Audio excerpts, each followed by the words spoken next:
Recorded. All right. Loving Father, we thank you again for your goodness and your mercies, bringing us through another month. We are entering the last month of the year. What a year it has been. We're grateful that you have led us each step of the way.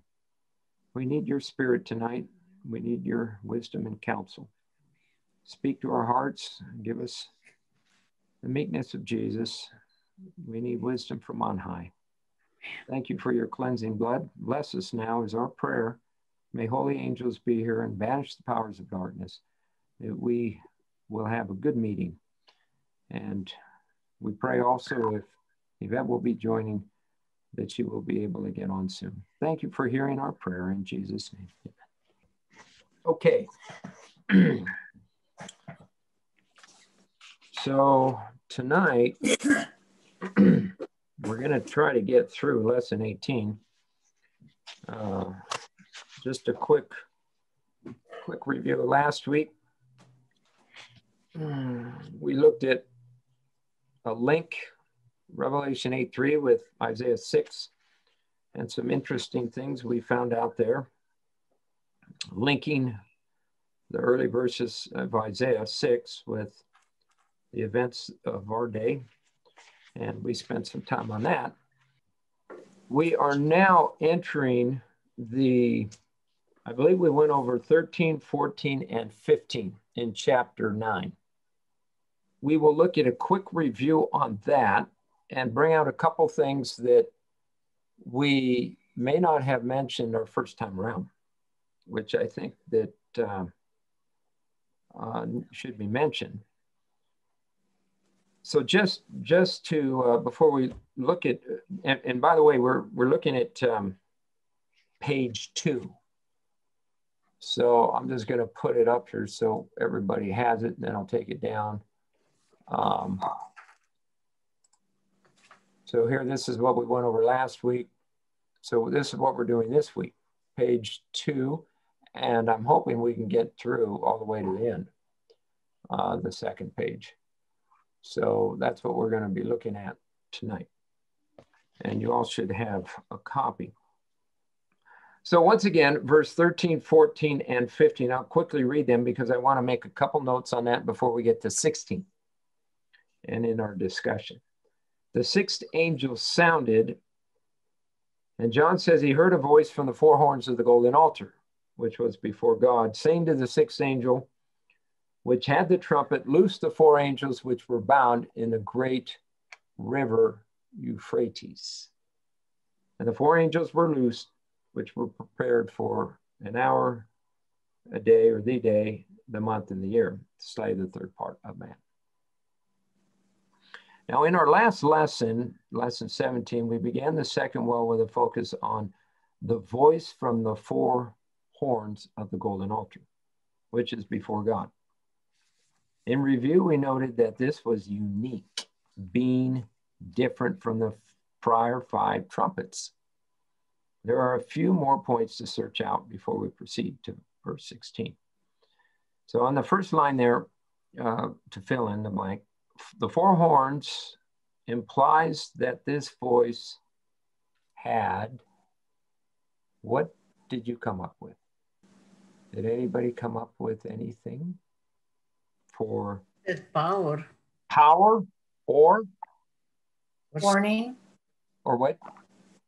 Power or Warning. What? Warning? Warning. Okay. I was thinking along, it's a synonym of power. The Bible uses the word power in at least 2 ways. Yeah. Power as raw power, strength. And the other one is, starts with A. Did you say an A? A. Authority. Authority. Well, Elena, you're just hitting the home runs tonight. Okay. Good. Power or authority. And I actually put the hint, horns are a symbol of. Mary brought something up interesting this morning that was very much appreciated. Habakkuk 3 verse 4 talks about that the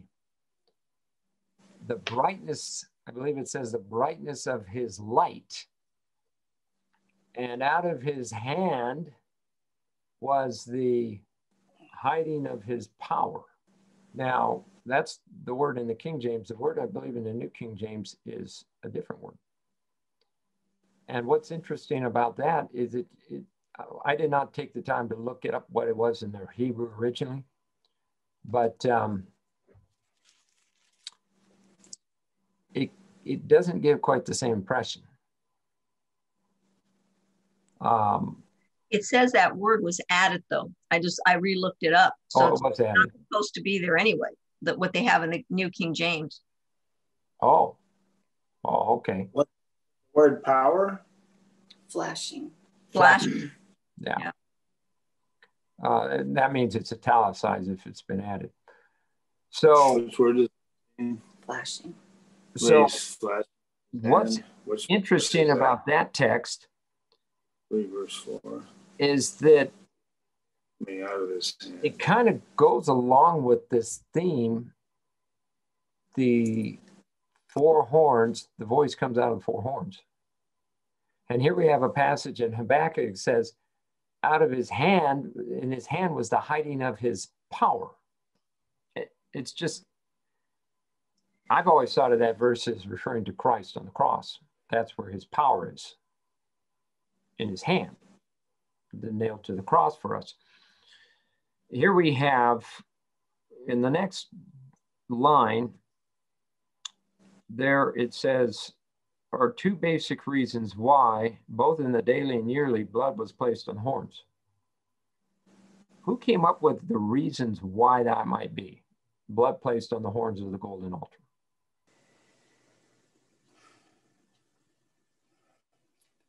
Oh, Elena, you are muted. You have to unmute yourself. Yeah, I'm.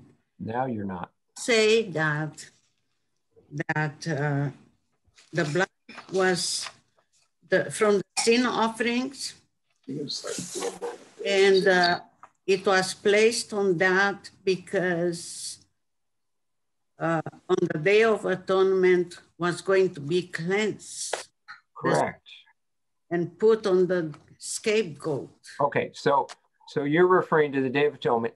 Let's back up and look at the daily sacrifice. So the blood was originally coming from the sin offering. The sin offering, which was performed in the courtyard. Yes. Then the priest would take some of the blood and transfer it into the holy place and place it there on the horns of the altar. Yes. So. Hey, Rod. Yes. So it's from the sin offering or from the altar, the brazen altar? Well, it's from the horns and the altar of incense? When you say sin offering and brazen altar, that's where the sin offering was consumed. Mm-hmm. Okay. Yes, it's the brazen altar, and yes, it's a sin offering. They're both correct. Mm-hmm. But the blood from that animal, or whatever the sacrifice was, most likely it was a lamb, sin offering, it was transferred into the holy place. Okay. Here's the deeper question. Why was it transferred and placed on the horns of that altar in the holy place? So as the lamb was being sacrificed, so that's when they would catch it in a little bowl. Correct. When they killed the lamb, when the sinner first came in. Okay. And then that's the blood you're talking about. Correct. That goes on, okay. Into the holy place. So why wasn't it satisfactory just to leave it there on the altar of sacrifice? Well, it was to be closer, to get closer to the most holy place. The closer it could, because you are going to be sprinkled also on the veil. Well, I would say that probably, I didn't study this, but I would say that there are two parts to our salvation. There's justification and sanctification. Justification happens when they killed the animal out there in the courtyard. But God wants us to become like him, and he wants us to enter into a closer communion with him. And that's the second part of it. I would say that that signified our sanctification, but I'm not sure if that's what you're thinking. It was also a time, right, that they kept, that was their way of keeping record too. Ah, that's where I was going. So, Elena, what you and Eldon said, you were getting closer to what I wanted, but I think my wife hit it on the head. Mm-hmm. The blood was transferred, yes, that's part of our sanctification, but the blood was transferred in a holy place because there was a record that needed to be kept. Why would God need to keep a record of our sins? Now, Elena, you kind of began to touch on it when you talked about the yearly sacrifice. Sure, it says that there are books. Books? You know, that will keep the record, but the priest had to bring the blood there to be into the record. So, on the Day of Atonement, what happened with those? Well, I can't say books because in the sanctuary at the time of Moses, they weren't keeping books of sins. No, but it's a record kept by God, by Jesus. Correct. So what happens on the Day of Atonement with those books? They're blotted out. Yeah. Before they can be blotted out, Deanne, what happens to the books? They're opened. They're open for what purpose? To read the record of what's in the books, what's written in. To determine what? If they are entitled to the atonement. Oh, there we hit it on the head. Are you entitled to the benefits of the atonement? Because, Elena, how do we know that you have genuine faith or not? How does God know? How do the angels know? From the record? From the record. So historically, when that blood was transferred and put on the altar of incense as a record, it was to testify against that Israelite in the event that he got sloppy the rest of the year and he did not continue with the redemptive process. On the Day of Atonement, when he was supposed to be with his family and all the other Israelites around the sanctuary, pleading to make sure that blood would cleanse their sin. If he didn't do that, what happened to him? Was being cut off. Cut off from Israel. And we know what that means for us in the antitypical Day of Atonement. So that's the purpose of why I asked this question. It's not by accident that that John hears his voice from the four horns. This is sanctuary language and it's steeped with Old Testament theology on the cleansing aspect. This blood was to be as a witness held on record until the Day of Atonement. The priest, our great high priest, would examine the books to see if there is sin in the life still, or if that sin has been repented of and there is faith to give that person a victory over sin. So that's question one and question two. How long was the blood to remain there? Till the Day of Atonement. Yes. And that's what the blood testified. So when you confess over the head of that animal and the priest took that blood in, that was symbolizing you as a person. So today, when we come to Christ and our prayers ascend to heaven and we seek forgiveness for those prayers, that, of course, we're now in the Day of Atonement. That sin is not just held on record till the Day of Atonement, it's sent there, and then we can pray, Lord, blot our record clean from it. Hey, Rod, is it just the sin offering, or is it any of the other offerings like the trespass offering, any of those other ones. I mean, I guess I should have read this before we had our meeting. There are a number of, there's a peace offering and a meat offering and a Thanksgiving offering that the individual could bring a specific type of sacrifice for that. There was also the trespass offering. Mary was reading to me the sins of commission, sins of omission. Very specific. That's what the book of Leviticus was all about. Yeah. It goes through the detail on that. All right. Mostly when the blood was offered. When the blood was offered, that was when it was a sin offering, that's the one that was transferred in. Yes. Even though in some respects, some of the other offerings, the Thanksgiving offering, God is taking note of our prayers of thanksgiving. Yes. You know, we used to have, before COVID hit, we used to have a Thanksgiving dinner at the church, where I don't know about other churches, but Adventist churches, many of them would invite the whole church out for a special Thursday night. You know, we'd have a praise time and then we would have a dinner. And that's in a sense how corporately a local church can give praise and thanksgiving back to God. Okay, so that's what I was after in those two fill in the blank there. Is that clear? Did that help going over that? Yeah. Okay. So here's a thought question. When the sixth trumpet sounds, is blood still being applied to these horns?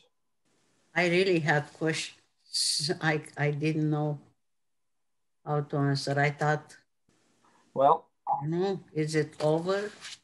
What's happening when these trumpets are blowing messages to the world, which I believe it has been happening in one respect, it's going to happen on a much larger scale all over again in a very short period of time under the latter rain.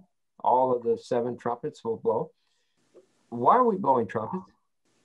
What's the point of God having us blow trumpets to the world? Jan, you mentioned earlier. Warning. What are we warning the world about? Yeah. The day of atonement coming. The coming of the Son of God. Yeah. And to prepare. Yeah. And not to receive what? Mark. Not to receive a mark. And all what's involved in that. So God would have us give the message to warn the world, to prepare people for Christ's coming. This is the hour of his judgment, and not to receive the mark of the beast. And of course, the Sabbath Sunday issue will come into play. So then, is it necessary that blood still be put on the horns of the altar in heaven? Well, it's my understanding there's no sacrifice being offered anymore. Okay, trick question. Pardon? It's a trick question. Jesus is offering the blood, his blood, my blood, my blood. Mm-hmm. I'm mixing the reality with the type and type. Obviously, there's no blood and there's no sacrifice. It's Jesus' blood. But in the sense that there is still atonement offered in heaven, would that be a correct statement? Under the warning messages of the trumpets. Has probation closed yet? Well, if probation's closed, what are we warning the world about? Well, I think what you're getting at is that there's still forgiveness of sin that needs exactly. There's still the possibility for people to repent. Yeah. Right. Turn to the Lord. Because somebody needs to warn the world of what's about to hit. Who's going to do it? Well, God has to have these angels do it. Not literal angels. We're symbolized in that, the 3 angels' messages. But obviously, there's still atonement, like Eldon said. There's still forgiveness available. So as long as there's atonement, then that blood is still being offered in heaven. That was what I was getting at. There are 2 things both the first and second woes have in common. Did anybody be able to see what the common is between the 5th trumpet and the 6th trumpet? 2 things they have in common. They use two different words, but they're closely related. The sixth trumpet is told to do what? To kill a third of mankind. Okay, we got to go back to verse 13. Okay. Or 14, excuse me. To release the four angels. The four angels. So there's a release going on. Is there a release with the fifth trumpet? What's being released? They opened the pit. So that's what I was getting at. There's the two common things is that there's a release happening. Pit's being opened and something's being released. And under the sixth trumpet, the river, the great river, angels are being released from the great river. So the question is, as we've looked under the fifth trumpet for several weeks, and now we're in the sixth trumpet, in one word, what would you say is being released?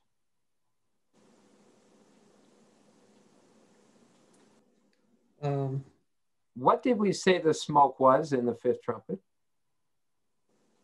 The evil spirits. Okay. What type of spirits? Evil. So wickedness is exploding on the earth. Mm-hmm. Could we say the same thing is happening when those four angels are loosed from the Euphrates? Well, yeah, it would be. It would be. Sure. We're going to find out here after we find out about this army coming up in 16 and what follows the army. Now, obviously, this has a historical, and we can look at that in a moment, application. It appears we're going to have a future application to this. When those four angels are released from that river for the hour, the day, the month, and the year, and we looked at the possibility that that might be Sunday law. Yeah. Universal, wouldn't be national. This is worldwide now. It will be international. What happens, have you ever read the statement Ellen White says, when the whole world is arrayed against God? There's a text in Psalm 119 that says, "It is time for thee, Lord, to work because they have made your law void thy law." Void, yeah. That's a worldwide application. And she uses that at the Sunday law crisis. The whole world is arrayed against God. So God will step in. Christ will step in and say, okay, that's enough. He will intervene to cut short what man has planned. And then we will see things, disasters like we've never seen. So then moving, question, did somebody have a question? No. Not yet. Okay. So then moving on to verse 16, the army.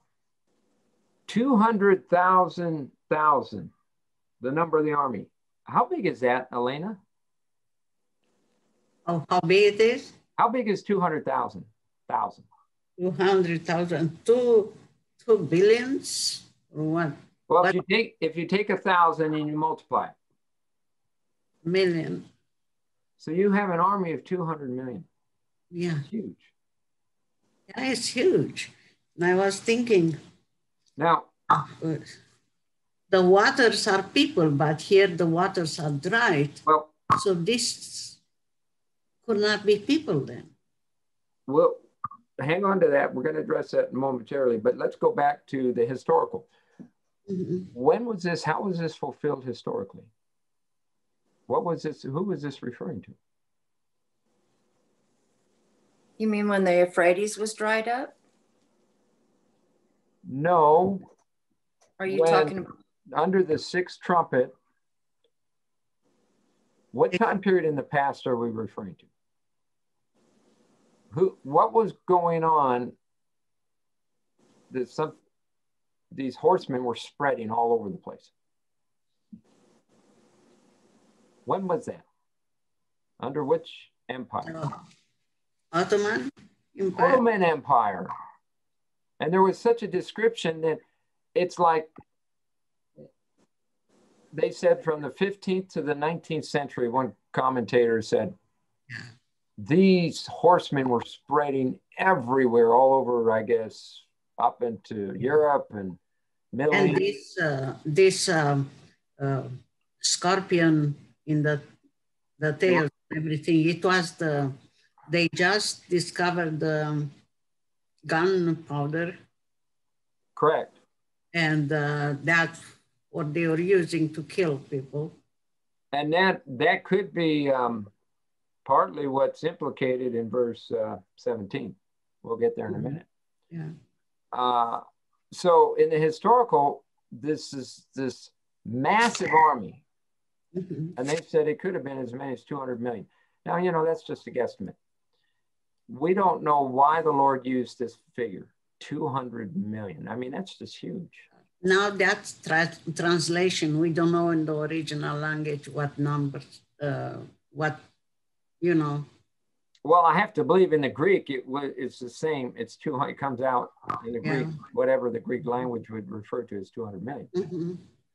Now, if this is a future, also has a future application, and this is an army of 200 million.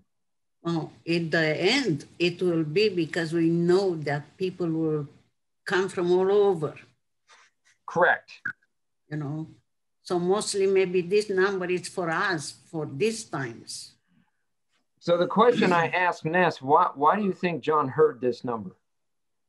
Because it was important. I think he heard and he told them. Obviously, it was important. Is it going to be just massive at this time? Massive Satan? Yeah. Just massive false spiritualism or spiritualism. We don't know if the hour, the day, the month, and the year is referring to San Luis. If it is, we know what's coming next. Yeah. A breakdown. On the one hand, the new world government is in place. Yes. On the other, God is withdrawing from the world, his spirit, because they are now in total agreement in rebellion against heaven. The loud cry is going forth with power. Satan is if he's not on the scene, he will be shortly. And we're seeing disasters like we've never seen. The end is coming quickly. Yeah. Now back to this, I want to go back to this hour and day and month business. Did anybody look at those 4 time elements and see something in common with all 4 of them? You mean the hour, the day, and the month, the year? Well, actually 3 of them have in common. The 4th is tied to one of them. They all seem to rotate. Did you notice that? Around a heavenly body. Definition of a day. What do you mean they rotate around a heavenly body? You mean like the sun going around the earth? The earth going around the sun. That's the year. Okay. It's a day. The month. What is the month? How do you do? The moon. 30. Yeah. The time that the earth or the moon goes around the earth. The day. The day. It rotates on its axis, 24. Yeah, it's a day. Hours in a day. Mm-hmm. And you do that 365, that's a year. So what's the hour? That's a portion of the day. Yeah, it's a 4th. But you notice it doesn't say anything about the week? No. Where did the week come from, Elena? From the creation. It points back to the Creator God. Yeah. None of these are just related to axis or changing around the heavenly bodies, or the sun and the moon, primarily. I thought that was kind of interesting. But it's very specific because it says the hour, the day, the month, and the year. Now, historically, this was when the Ottoman Empire came to an end in 1840, August 11th. and it comes up to 391 years. And you can look back at that website and they talk about the time frame on it. But it could also have another application for our day. So let's just say this army of 200 million is released when the four angels are loosed. How many people are going to die, Elena? Many. But I don't know which people, not the children of God will die. It's just Does the Bible give a figure? A third. a third. You know. Now, the question I pose, is that a literal death or is that a spiritual death or both? We don't know. It just says 1/3 will be killed. Now, 1/3 of the Earth's population, Eldon, do you know how many people are alive on the face of the Earth? It's just south of 8 million, I think. So around 8 billion. A third of them would be 2.5 billion people, 2.6, somewhere in there. That's a lot of people to die in a very short period of time. Well, how long of a period of time are we talking about? Well, let's just throw out a 1,260-day period. And the reason I say that is it's rather ironic that, or maybe it's not, that we have 1,260 years spoken of 7 times, or 1,260 days spoken of 7 times in the Bible, 2 in Daniel and 5 in Revelation. We have tended to think that this is all in the past, 1,260 years. But as we went over when we were studying Daniel, 1,200 and Daniel 12 seems to indicate it's literal, not 3.5 years. Yeah. Yeah, not time, not a day for a year. Not years. And the reason I say that is because the context of Daniel 12 is the close of probation, Daniel 12:1. So why would we then take the time frames later on in the chapter and throw them in the past hundreds of years? The time frame is Michael stands up. So those 1,260 days, and that's not the only reason. There's like 5 other very powerful reasons that this is future. So let's just say we got a 1,260-day period. 3.5 years will go by very quick. And some people think, how could the earth last under a 3.5-year period? Well, let's go back 3.5 years. COVID hit, Campfire hit 2 years ago. Look how quickly time has gone by. Donald Trump was elected 4 years ago. 3.5 years goes by pretty quick. I'm not saying only God knows for sure, but it just seems like it would fit. You know, it fits the scenario. So think about 2.5 billion people dying in that period of time. That's, what are you going to do with all these bodies? Now, if it's a spiritual death, 1/3, well, let's look at verse 17. Let's look at this verse since we're getting into this. Verse 17, because we're going to spend the rest of the time here, and maybe in 18. And thus I saw the horses in the vision, and them that sat on them, having breastplates of fire and of jacinth and brimstone. And the heads of the horses were as the heads of lions, and out of their mouths issued fire, smoke, and brimstone. Wow. What a description is that? Doesn't a spiritual death, as you're saying, that leads to an eternal death anyway, right? So one leads to the other. Well, that's true too. One leads to the other. The only difference is if they're spiritually dead, they're still alive. If they're physically dead, they're not. But one does lead to another.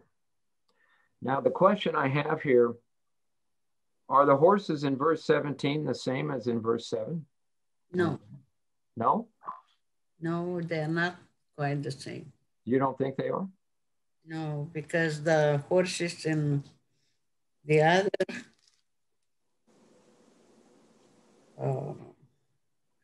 they had, they were the locusts with head of the lion, and they had crowns on the. Deanne, what do you think? Well, I'm just looking at, it says they have faces of men. They have crowns, like Elena said. The horses are, Hair like women, and teeth like lions. Yeah. Well, notice what verse 17 says. The horses I saw in the vision. What vision? What vision is he talking about? Wouldn't it be the vision that he's been seeing before this? If he says horses in a vision, the horses that I saw in the vision, it's got to be something he's already seen. Well, isn't he in a vision right now? Well, yeah, it's an ongoing vision. But the text says, and thus I saw the horses in the vision. But the way he says it, it makes it sound like he's already seen these horses and now he's seen them again. I don't know. I don't know either, because now they say the heads were like heads of lions, and out their mouths came fire, smoke, and brimstone. Okay. And they are now allowed to kill this. But if we look at the horses back in verse 7, it's interesting. It says the horses shape of locusts prepared unto battle, and the heads were, as you mentioned, crowns like gold. So they have some sort of helmets or something. Yeah. Faces as the faces of men, hair as the hair of women. Mm-hmm. It also mentions about breastplates. And then they say the teeth like lions and the breastplates like iron. So you've got three terms that are similar: horses, breastplates, and lions. It seems to me it's kind of a coincidence. I don't know. And yet they're different.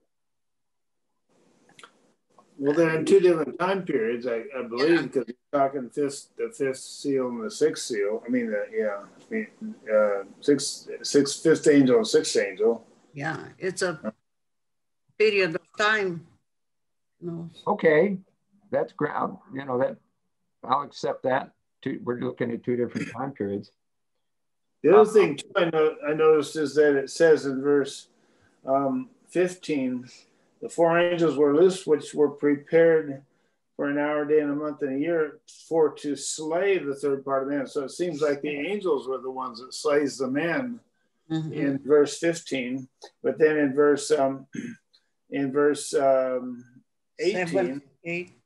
it says, but these three was the third part of man killed by these three. So I don't know. Well, by these three plagues. If we look at this from the perspective, the hour, the day, the month, and the year, the angels are loosed out of this river.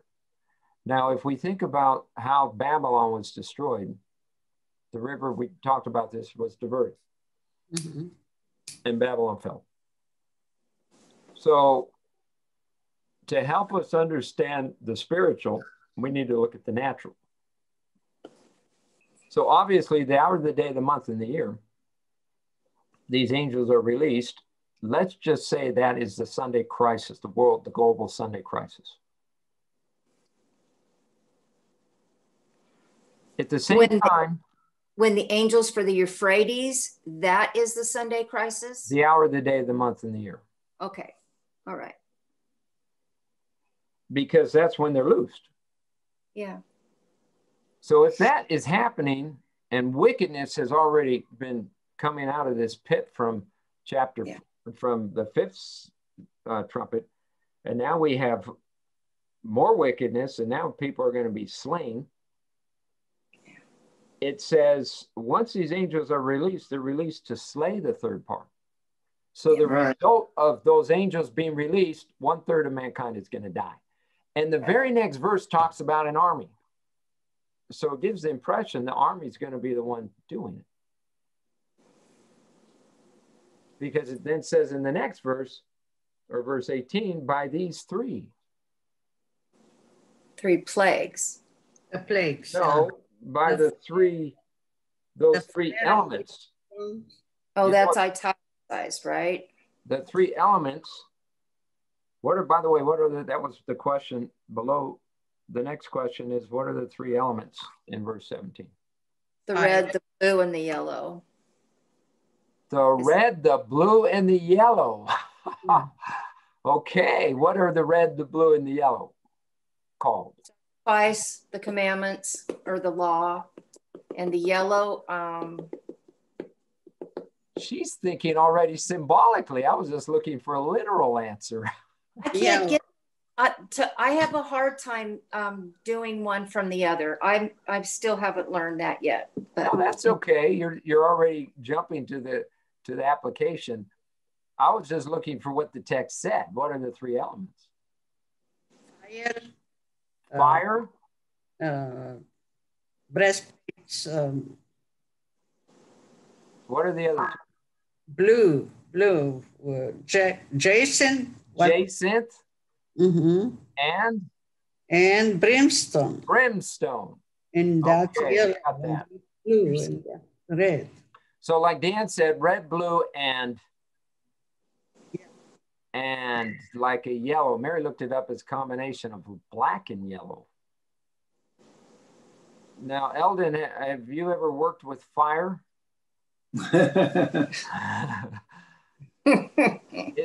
Is this not 1 degree hotter than the next mentioned here? I mean, we're dealing with degrees, right? Jacinth is hotter than just normal fire. And brimstone's the hottest, yeah? Hotter, hottest? But what the Jason, it's a what's that? Well, yeah, blue, it's blue. Blue, I know, but what is made out of rock or what? What is it? Jacinth is a mineral. Mineral. But I believe it's also, well, you know, let's ask Eldon. He's probably the eldest here. Well, no, you're probably older than he is. Oh, well. Well, Jason, I looked this up and it says it's a, in the Bible dictionary, it says a flower of reddish blue or deep purple, hyacinth it refers to. Hyacinth. Hence a precious stone of that color. Yeah.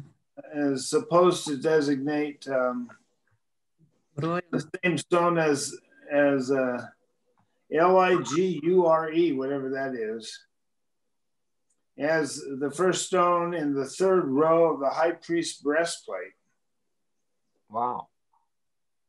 So this is very interesting. In the same verse, it mentions both breastplate and jacinth. That is kind of unusual. But fire is mentioned and brimstone. So let's just say that the jacinth is a mineral, or it's a stone, or a ruby, or not a ruby. The blue color. Yeah, it's one of those precious stones on the breastplate. Could we be talking about something that is a counterfeit here? You know, it talks about the breastplate on the high priest's garment. And here we've seen breastplate mentioned now twice in this chapter. But, it could be because it has brimstone in it. And brimstone to me is out of the bottomless pit. It's fire. It's So brimstone, I believe brimstone's what fell on Sodom and Gomorrah. Yeah. Sulfur and brimstone. I was thinking that this fire makes smoke. Well, it says that in the next verse. Yeah, the smoke makes it's because of this hard heat. I mean, it could be the smoke color would be bluish. Maybe. Yeah. It's very interesting. In the next verse, Jacinth is not mentioned. Yeah, I saw it's just smoke. But the fire and brimstone are still mentioned. Mm-hmm. Yeah. And it says, by these three, third part of men killed. Mm-hmm. Now let's just put this into a spiritual.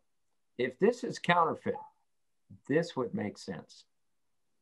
A counterfeit priesthood wearing a breastplate that is not like the genuine breastplate that the high priest wore.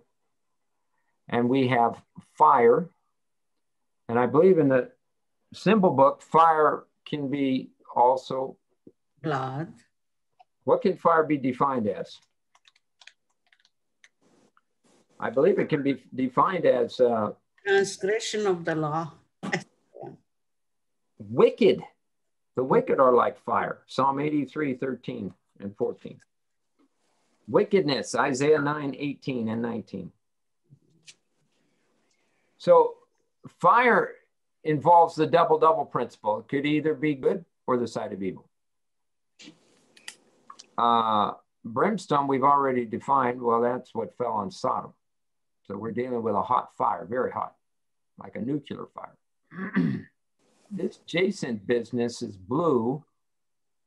If it is involving smoke, and we already saw from the first woe, smoke coming out of the pit, that's wickedness. Dan alluded to spiritualism. Ellen White says in Evangelism, I think it's 602, spiritualism will take the world captive in the last days. Do we not see that happening today? Yes, it's everywhere. Mm-hmm.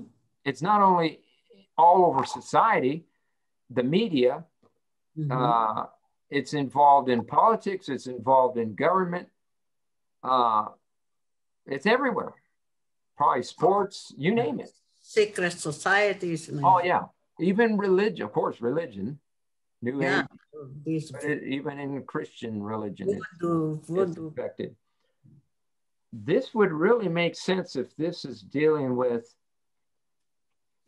horses. Also symbolically or literally, historically, have been like tanks of Old Testament times. The military have tanks. Mm-hmm. The army has tanks. Well, that was their tanks, chariots and horses. Mm-hmm.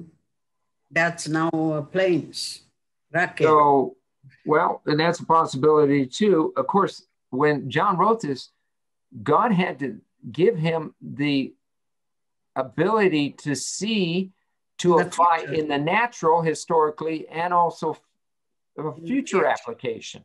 Mm-hmm. Paul says in Corinthians, first the natural, then the spiritual. Mm-hmm. So an earthquake, as we saw back in the seals, an earthquake, literally the great Lisbon earthquake of 1755, felt on, I think, 3 continents. What does an earthquake mean spiritually? Civil disorder. Yeah. It involves a shaking. We are in the shaking. And by the way, natural earthquakes are happening much more frequently and higher intensity. I'm just saying there could be a spiritual application to this, that we're trying to look at this thing from a just a literal fire, when this fire and Jacinth and brimstone could have spiritual application. But like Deanne said, which I was on the realm that Deanne was on, and that if those colors, because I was looking it up, and they were saying that those colors, fire, the sulfur or brimstone, that those were the colors of the Turkish, what they wore. Those were their colors. Right. Yellow, red, and a dark, they said a dark blue. So like Deanne was saying a while ago, if you take them the colors and you take red, like she was saying, sacrifice, then you take the blue law, commandment right. keeper, and you take the yellow, which could be a false love of God, So if you took those three, and as you were saying, if that breastplate is showing maybe a priestly ministry, a counterfeit, right? Well, now we've got counterfeit beliefs. We've got possibly the sacrifice, like Dan was saying with red, the sacrifice being a lot of what the evangelicals believe, right? Which is once saved, always saved. His sacrifice was done at the cross, and that's it. You know, so that's not a true belief. Or then you've got, you know, then you go to the blue. Well, we've got false about the commandments, that we don't keep all 10 of them. Many of course, the evangelicals don't either. So I'm just saying it could be beliefs. And especially if you're, like you said, it's mentioning breastplate. Now you're looking at possibly a false priesthood. Yeah. So more in belief system. Like I took more of the colors also, because that's naturally those colors were what they wore. That was what their uniforms, the colors of their uniforms, the Turkish, the Ottoman. I want to pick up on this false love. Yeah. Yellow symbol of love in the sanctuary, gold. Is there a false love in our world today? Yeah. Even in the Christian world? There's all kinds of false loves, I would imagine. Absolutely. It's pervasive in our world. It's pervasive in the churches. 1/3 of mankind then how are they being killed? Whether it's spiritual or literal. Spiritual would be. It would be by the counterfeit. Mm-hmm. Matthew 24, Jesus said 3 times, the beginning of, well, it's verse, I think, 5 and 6, 7. Be not deceived. He's telling his disciples till the end of time, be not deceived. For many shall come and shall come in my name. Yeah. Be not deceived. It's religious deception that's really going to destroy the world. Yeah. So could all of this be flowery language from under the 6th trumpet, the second woe, the river Euphrates? And by the way, let me just bring this up here, because a picture is worth 1,000 words. I want you to see this. We've looked at this before, but I want you to see it again. If we're here, 4 angels. Oh, by the way, can everybody see this? Here, let me make this bigger. Yeah. Does that help a little bit? Mm-hmm. If we're right here, and this is under the 3 angels' messages, this is message number 6. This is the 2nd angel's message. Come out of her, my people. So how do you get people out of Babylon? You divert the river by preaching the gospel. The gospel and all the aspects of the gospel is what will cause people to leave Babylon. So I think these 4 angels that are let loose, it's because it's synonymous with the gospel being preached and people are coming out of Babylon. So this could be looking at not to get off track, but I just can't help to look at what's happening in our government today. We have had a massive election, and half the country believes it's fraud. This would be the first time in history if we're going to elect a president based on a fraudulent election, almost entirely. If, you know, we can't avoid what's happening in our world.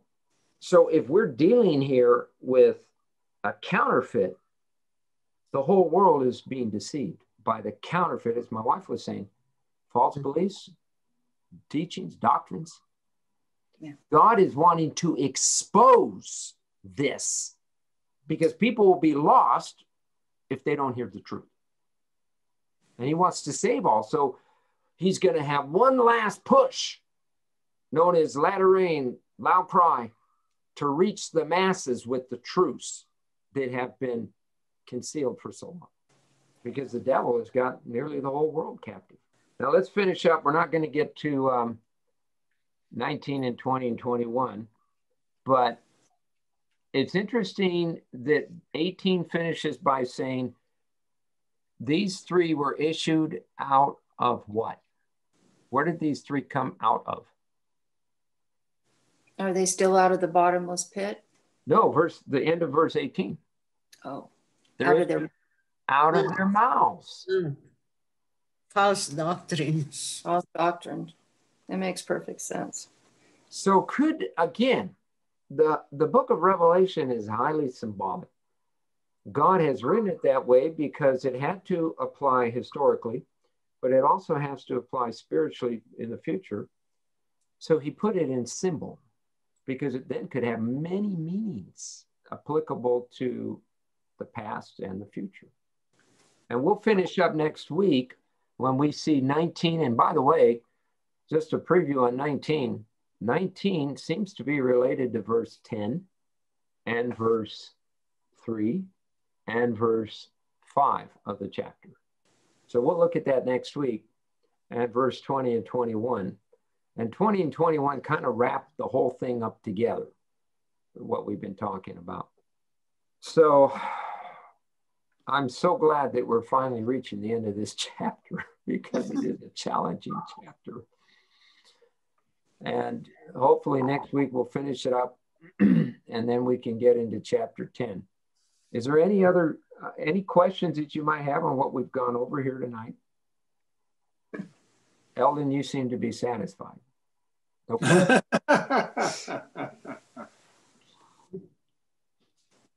It has been a challenging chapter by far, but once we get through and we get into and by the way, as I mentioned before, we're not done with the second woe. Second woe is going to go all the way to almost the end of chapter 11. But remember that chart that I showed you there, if you have your Revelation chart, between the 6th and the 7th trumpet, you've got an insert. And we're going to look at all these other chapters in the insert. So probably well into next year, we're going to be looking at 10, 11, 12. I hope to get to 12 by February or late January, but that's being optimistic. Chapter 12 is an exciting chapter. All of the chapters going forward are exciting. 18 is probably not one I really care to study because it's dealing with the destruction of Babylon. But all the other chapters are very important, and we will get to those in time. Okay, well, good. I think we finished a little bit earlier, and just keep studying, keep praying. We will see where this takes us, but as I've mentioned in the past, some of this, or much of what we don't understand, we're just going to have to wait for the unrolling of the scroll and how things will transpire in our world. What we'll do, we didn't finish up page 3. One more point in verse 17. I'll just mention that these 3 elements comprise the breastplates, but these elements also come out of the mouths of those who sat on the horses. Is there a connection with the first trumpet? What falls in these 3 elements? We've kind of already talked about that. And I think we've looked at also the other couple blanks below that. But we'll look at these last 2 next week because that's tied with verse 19, and we'll wrap that up next week.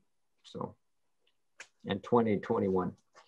And then maybe we'll see how it goes. Maybe we'll get into chapter 10, at least the first few verses for next week. Okay, good. Moving right along. I'll cut the video and we will proceed next week. We'll go in now into our prayer time.